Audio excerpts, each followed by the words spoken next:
est-ce qu'Anaïs, tu vois, toi, d'autres défis et opportunités qui sont associés justement à la vente de ces cartes cadeaux dans un contexte toujours B2B? Oui, Dimitri l'a dit, c'est un marché qui est assez complexe, surtout quand on n'a pas une équipe dédiée pour la carte cadeau.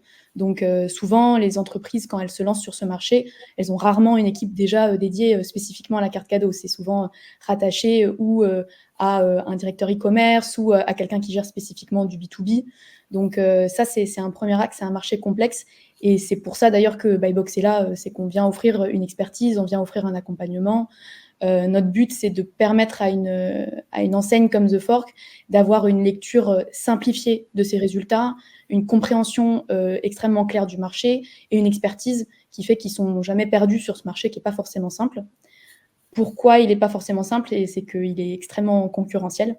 Et quand je dis concurrentiel, c'est pas forcément The Fork qui va se mesurer à d'autres marques qui peuvent être similaires sur le marché. C'est surtout concurrentiel sur la partie du B2B pur, c'est-à-dire on a des revendeurs de cartes cadeaux, il y en a de plus en plus, et c'est très important pour une enseigne de se positionner sur ce marché avec une approche commerciale qui soit consistante, qui soit homogène, pour éviter de se retrouver avec un manque de transparence.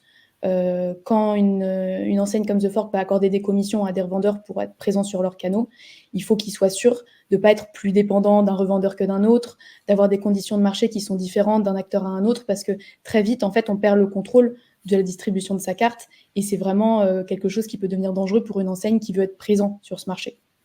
Donc, quand Buybox se positionne aussi, fait ce partenariat avec The Fork, ça leur donne la possibilité, eux, de garder le contrôle sur la distribution de leurs cartes, les conditions commerciales qui sont disponibles sur le marché pour la carte The Fork, et la transparence dans les relations avec les acteurs et les partenaires qu'ils ont. Et puis enfin, il y a cette partie dans le B2B qu'on connaît bien, qui est la prospection. Il faut trouver des partenariats, il faut trouver des entreprises qui viennent acheter ces cartes cadeaux. Et un des défis, c'est aussi de pouvoir trouver ces partenaires avec lesquels travailler. Et c'est vraiment tout le partenariat qu'on a en place avec The Fork aussi. Nous, on leur apporte des partenaires qu'on connaît déjà. On les aide à se connecter à une majeure partie du marché pour être présents sur un maximum de canaux. Et tout ça, c'est ce qui leur permet au final d'avoir tous ces nouveaux clients qui vont arriver en restaurant, qui vont arriver sur leur application, et de générer les résultats vraiment beaux à voir avec le temps qu'a mentionné Dimitri plus tôt.